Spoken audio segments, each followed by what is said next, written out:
Welcome to Retech, and today we're going to continue our Midi series about Midi computers, Midi 8-bit machines this time. And today we're going to look at the Commodore 64 and what it could do as an 8-bit Midi sequencing machine. And you may recall we had a look at the Atari ST last time, and it was an overview of how Midi was set up. Now this time we're just going to have a look at the software itself, and this time we're going to look at a Mssiah system on a Commodore 64, this time a Commodore 64C. Now this same bit of software will work on any of the Commodore 64 based machines. So if you have a Commodore 64 bread bin, or a 64C, or a 64 Aldi, or a 64G, and you want to do a little bit of MIDI sequencing, or basically use your Commodore 64 as a extended synthesizer, then this is the episode for you. So let's take a look and let's see how a 8-bit Commodore 64 was used as a MIDI sequencer. So this is an earlier form of how to get music out of your 8-bit micros. This is kind of a little bit before Midi, really. The system itself came in at about the time when Midi was being standardized, but it was a kind of a very cheap and cheerful way of enabling somebody to create or make some music from a machine like the Commodore 64. And it's a very simple system, and it's very effective, but it's a little bit on the limited side. So let's have a quick look and a reminder of what this could actually do. So here we have a precursor to a MIDI setup. It was kind of around at the same time as a MIDI system, because in 1981 is when really the kind of MIDI system was standardized, but this was a little bit before it, because it was a system that relied on it being a very simple and a very cheap and effective way of creating music on a Commodore computer. Now, it's quite a simple system. It's cassette based. You have the cassette here, and you also have a very cheap-ish kind of keyboard. It's not a lot of abuse this thing will take when it's off of the machine, but once it's on, it all stiffens up and it kind of does all right. And it's designed around the original Commodore 64 and the original colours. But today we're going to have a look at it on a later 64. So the first thing you really need to do is to install the program itself, and again it's on cassette tape. So it does take a few minutes. Right, so this is the actual program in, and it's just on play and display, just to give you an idea of what it can and can't do. What you probably notice is with one of these as well, the top isn't brilliant. It fits really well on an original brownish or greyish coloured bread box machine, because the case style was slightly different on the later one, so it does move around a little bit. But again, you can see how it works. It's not massively responsive or anything, but it would get you by to sort of teach you how to use it. And you know, it's not so bad really. I mean, it was quite a nice little system. There is an option to plug in, on some versions, to plug in MIDI keyboards, etc. But then you would need an interface, a MIDI interface, to make it work. So basically you'd get a keyboard like this, which doesn't sound too bad, to be honest, and also it's showing you where your notes is in notation as you play them, so it's not a bad little system. So now if you move on to the sequencer, this allows you to enter notes and to enter time and use the editor. So if you want to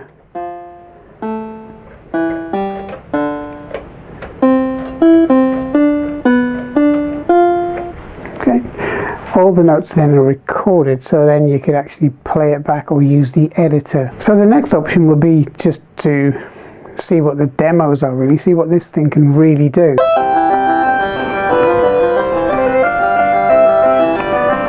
It gives you an example of what this is actually capable, and it can produce some quite decent music. And then you've also got things like rhythm such as rock, disco, Latin and so on, and basically you can build up your tracks using the onboard keyboard the way it is.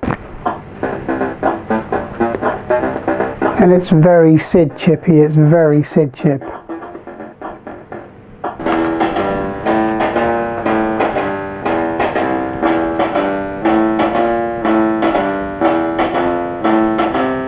So it gets you by, it gets you running, but it's not a brilliant setup because you're very limited to what you can do on a little keyboard, but it's a good starting point. And you know, if you're a kid and you wanted to start off, it's a great way of getting you into music. Okay, so you're going to ask, how do you get from a Commodore 64 and a music maker to a MIDI keyboard setup? Well, if you followed us in part 1, which was basically setting up a MIDI system and a MIDI keyboard with a basic system on the Atari ST, you'll have realized that it's quite a straightforward thing to do, and a lot of it's based around how good the software is and how good it actually performs. Now, the Atari ST is very, very good at being a MIDI system. It's very good at being a controller for keyboards and being a recording studio and being everything that you want to do as far as recording sound and recording instruments is concerned via MIDI. But the Commodore 64 on the top, the Commodore 64C, is also fully capable of being a MIDI system. Now, it doesn't have the finesse of the Atari ST. It certainly won't have the range of voices that the Atari ST can use through MIDI, and it certainly won't have the same kind of structural capacity as the Atari ST, but it can also make a nice MIDI system. And it's quite a reasonably cheap MIDI system as well, because Commodore 64Cs aren't massively expensive at the moment, but they are kind of creeping up in price. But the system itself isn't massively expensive. And what we're going to look at is a Mssiah system. And it's a MIDI interface which will allow you to plug in MIDI keyboards. And it comes with an onboard ROM. There's no other software to install.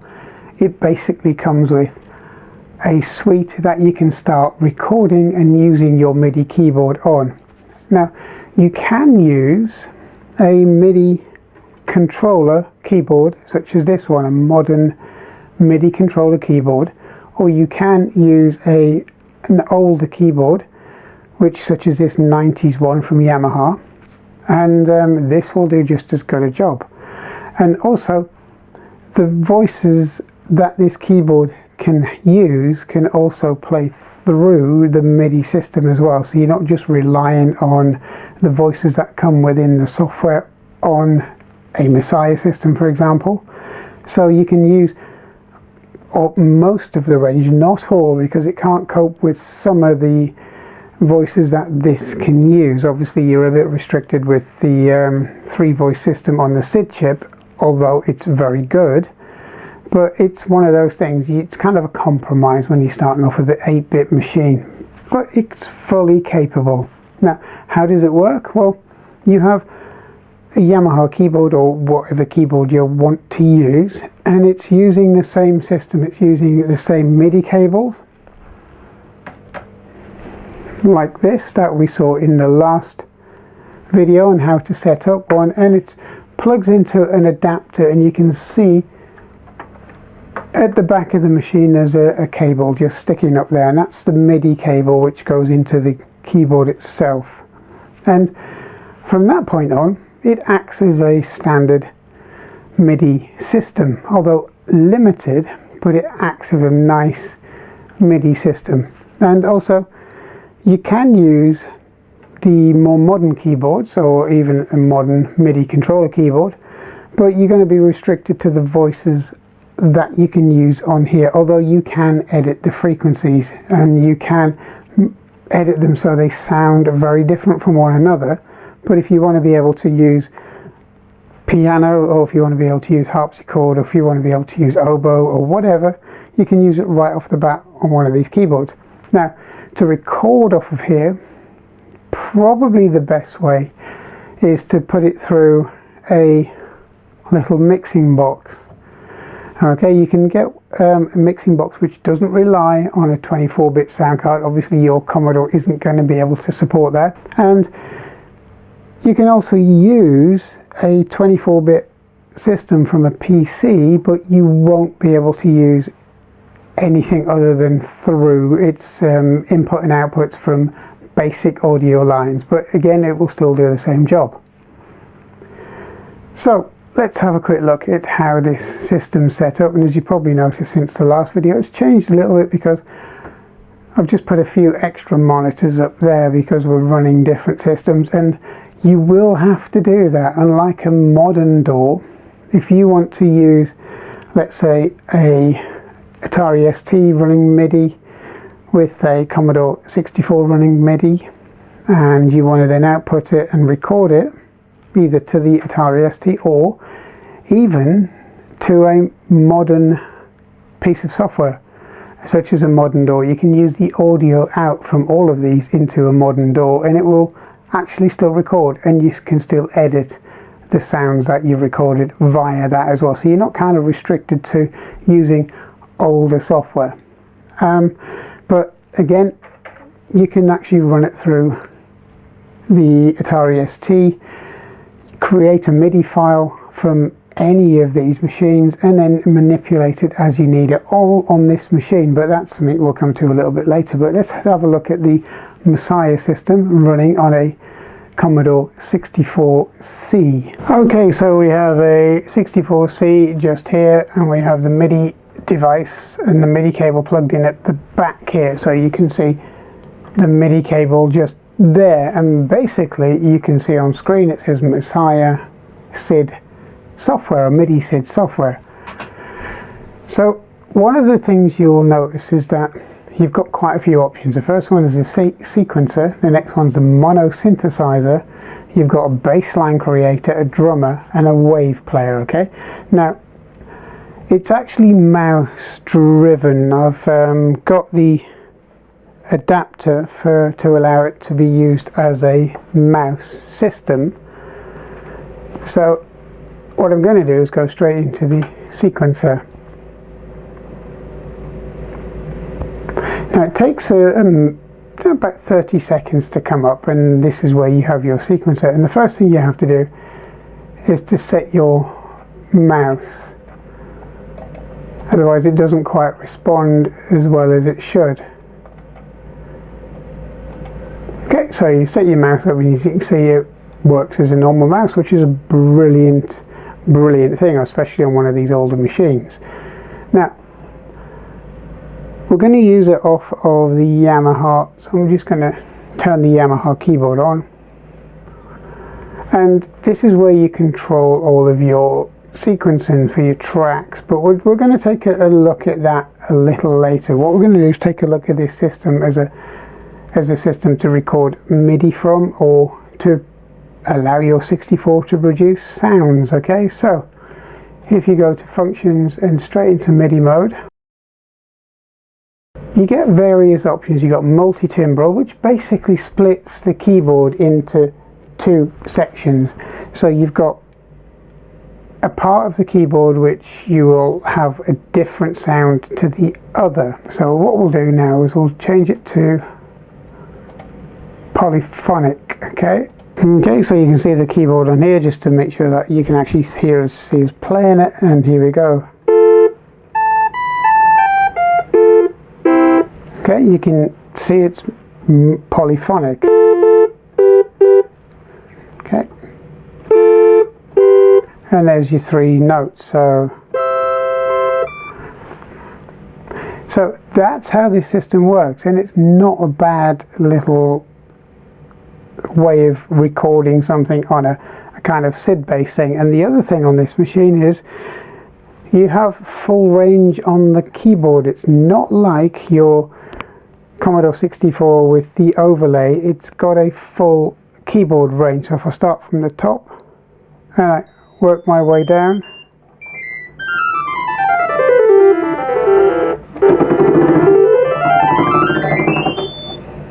okay, so you can see that it uses the full range of the keys on your keyboard, your MIDI keyboard.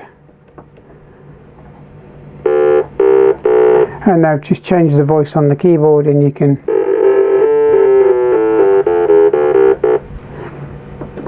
and again change it to a piano, and then you'll hear it change again.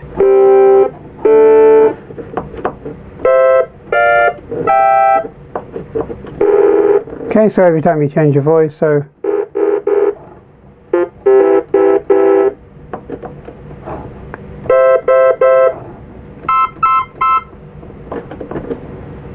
and so on.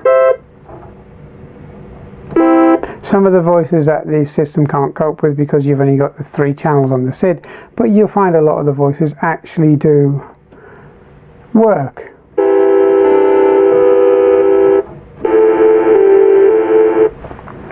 But then you start losing your polyphony because it's only got a 3-channel system on a standard Commodore 64.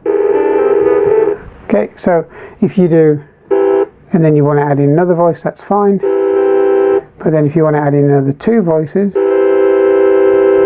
you lose a voice. Okay, so that's the limitation of this, but you can actually play around with it and get some quite nice sounds out of the system itself. Back on the screen, you've got various other options. If you close this, you can actually play around with the options on here. You've got MIDI clock, you can sync, you can change your preferences, but the main things are going to be your instruments. So instruments, and this is where you can edit everything that comes in. Okay, so there's your voice, this is your attack. We'll move your attack back up.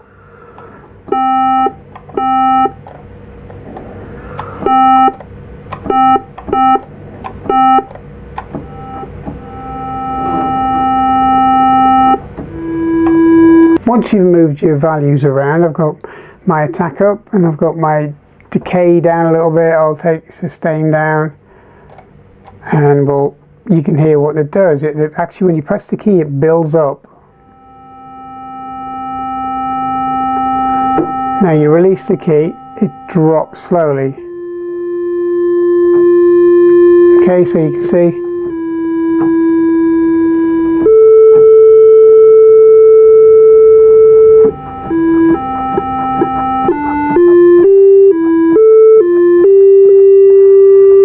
And it'll just drop off, but then you can change your attack and delay as you see fit.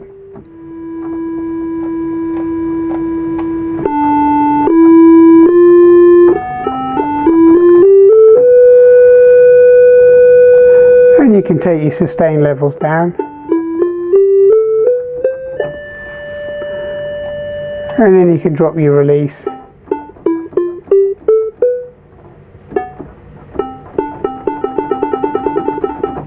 And then you can adjust your frequency as well. So if you want to,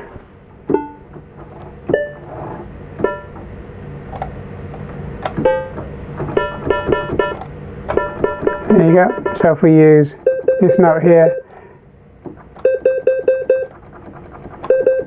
and your frequency,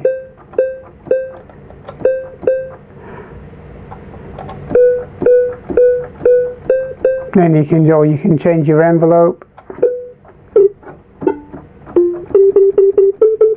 And then the velocity, and then you can stick on some sustain if you'd like to.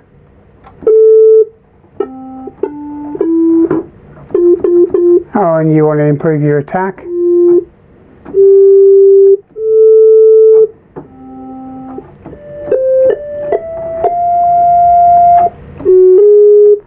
Okay, so whatever you do, you can actually alter every single sound that this machine makes, which is quite good if you want to add in different sounds to different pieces of music. probably not the best system in the world to play music on as such, but you can only really do it within an octave and a half to get your notes. You can't go up and down the keyboard as normal, but once you've got your tuning the way you want it, you can then go back and record your piece or whatever piece of music you'd like to record. So again, it's not as good as a modern kind of DAW. It's not even as good as what you can do on the Atari ST, but it's very impressive for what you can do with a Commodore 64.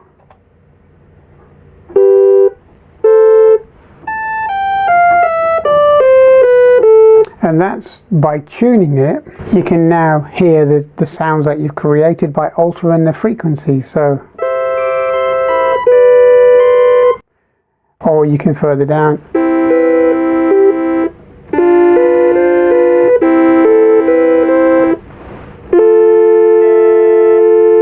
And it actually has not too bad a tone to it when you...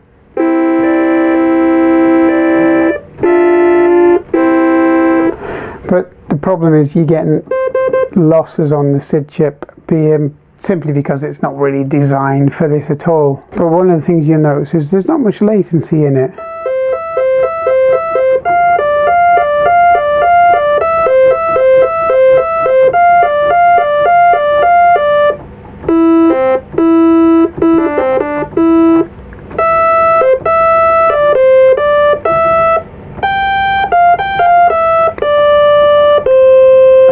So when you're pressing the key,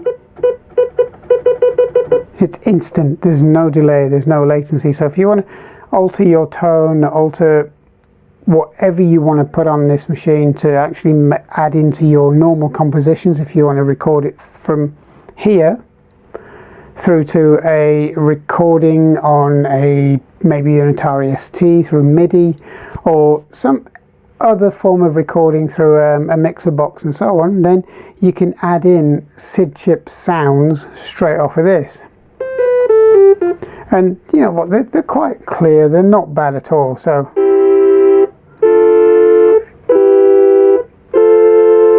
and it's the entire range of the keyboard all the way down.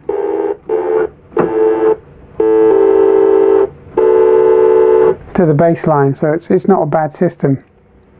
But it shows you what you can actually do with a Commodore 64. Now the other part of this, if I just close this off, apart from your frequencies, if I do a reset and exit this,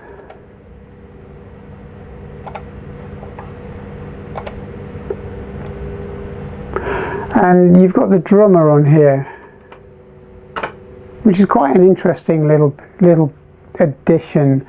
I mean, it's not going to be a patch on a maybe Yamaha drum kit, even from the sort of mid-80s, but it's not a bad thing. You can actually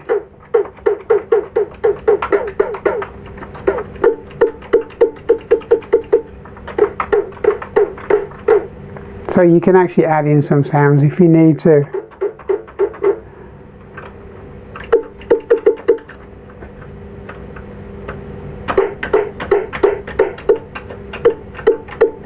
And each one of these across here alters the tone and basically what you get out of here. So if you want to add in some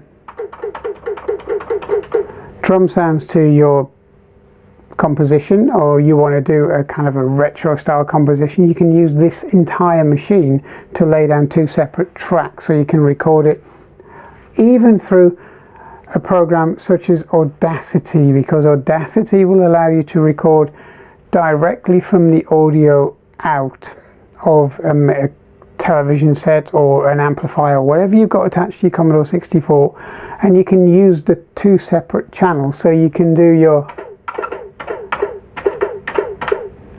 drum beat, and then you can swap over, re-record that with your keyboard part over the top. So it's alright. If you got to think it's only an 8-bit machine, so it's going to be fairly limited as to what it can do, but it's a progression.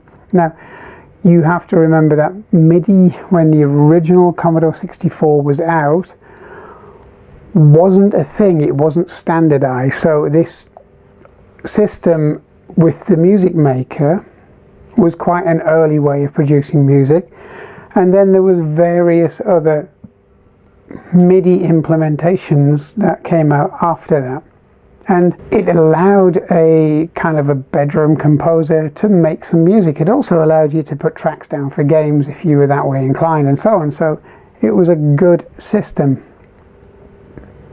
Now, it's not going to set the world on fire. I mean,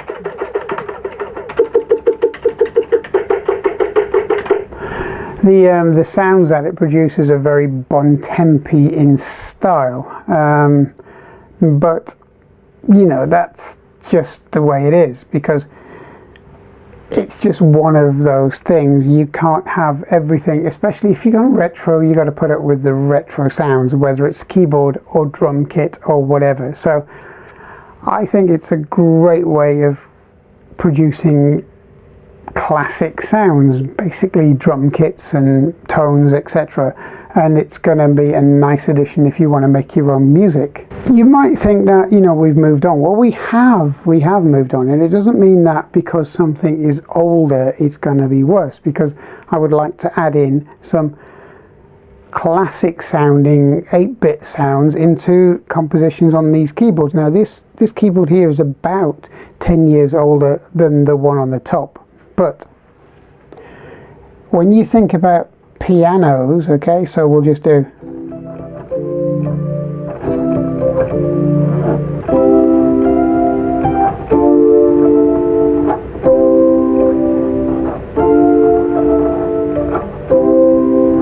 Okay, so you have that sound on here. So if I just play that a little bit louder.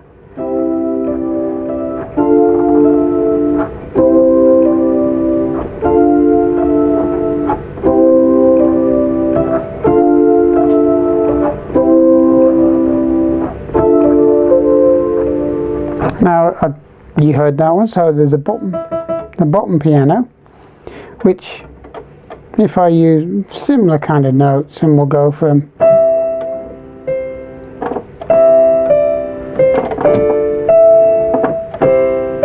now you can hear the difference. Okay, so if we do this one,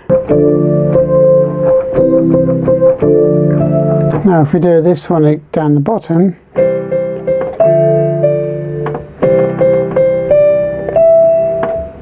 you can hear the difference in the tones. I mean, they're both meant to be grand pianos, and they're both meant to have the same range. They're both meant to have the same tonal.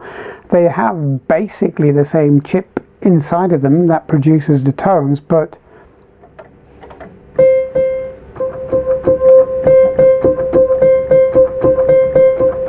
okay. And they sound very, very different. So you can't really start saying that a Commodore 64 with its 8-bit system is not good, because it is. It does very well for what it is. And when you get discrepancies between two different keyboards made by the same manufacturer with virtually the same hardware, as in sound chips in it, you're getting different sounds. And again, it's quite nice, because if you do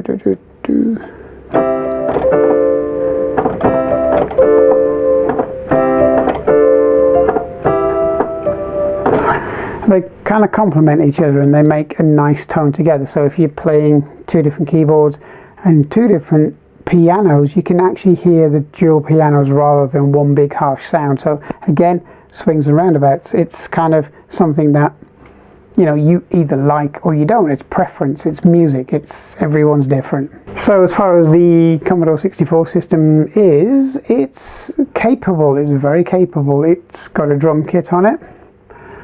And if we do a reset, it has enough options for as a sequencer, a mono synthesizer, a bass line. It just lays down the bottom end of the keyboard so you can record the lower end, the lower bass,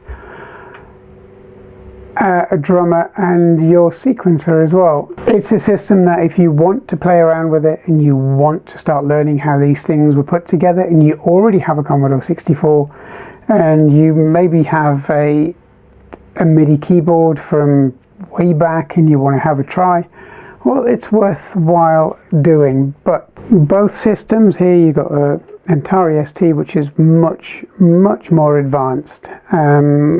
Out of the two, if you didn't want it to generate some SID chip or classic sounding tones, then the Atari ST would be the one you would go for. This is more of a niche kind of tonal machine, so you can use it to create some 1980s style SID chip notes, which is great. It's good filling. It's a good way of filling in your composition and having something different in the background. But again, out of the two, possibly go for the Atari ST, because obviously they're much more capable machines. But then again, it depends on your keyboard. So if you've only got a small 2-octave keyboard or 3-octave keyboard, then the Commodore 64 is going to be a great way of producing some of those classic sounds. If you want to go further and add in more MIDI devices, because obviously you can set the channels on this, so you can add in 2 keyboards and a drum machine and so on, because you've got 16 MIDI channels sat there waiting to be used, this is going to be the nicer option, such as some classic movie sounds.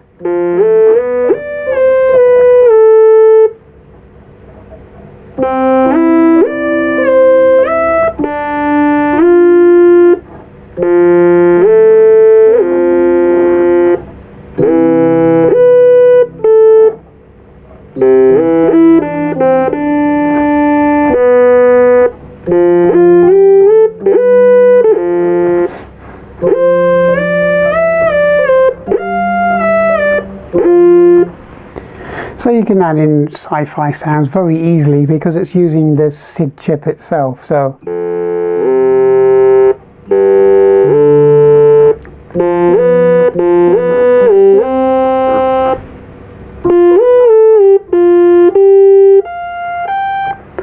you can do all of that kind of messing about on the SID chip, set your voices up, and then off you go. So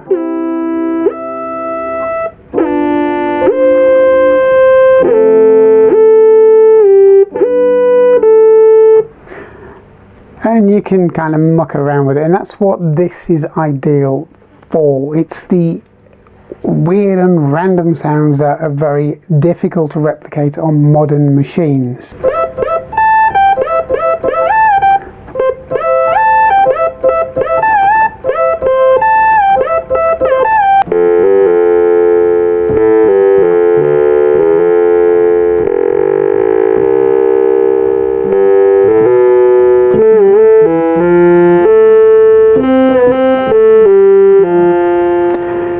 So you can play around with it, and this is all SID chip.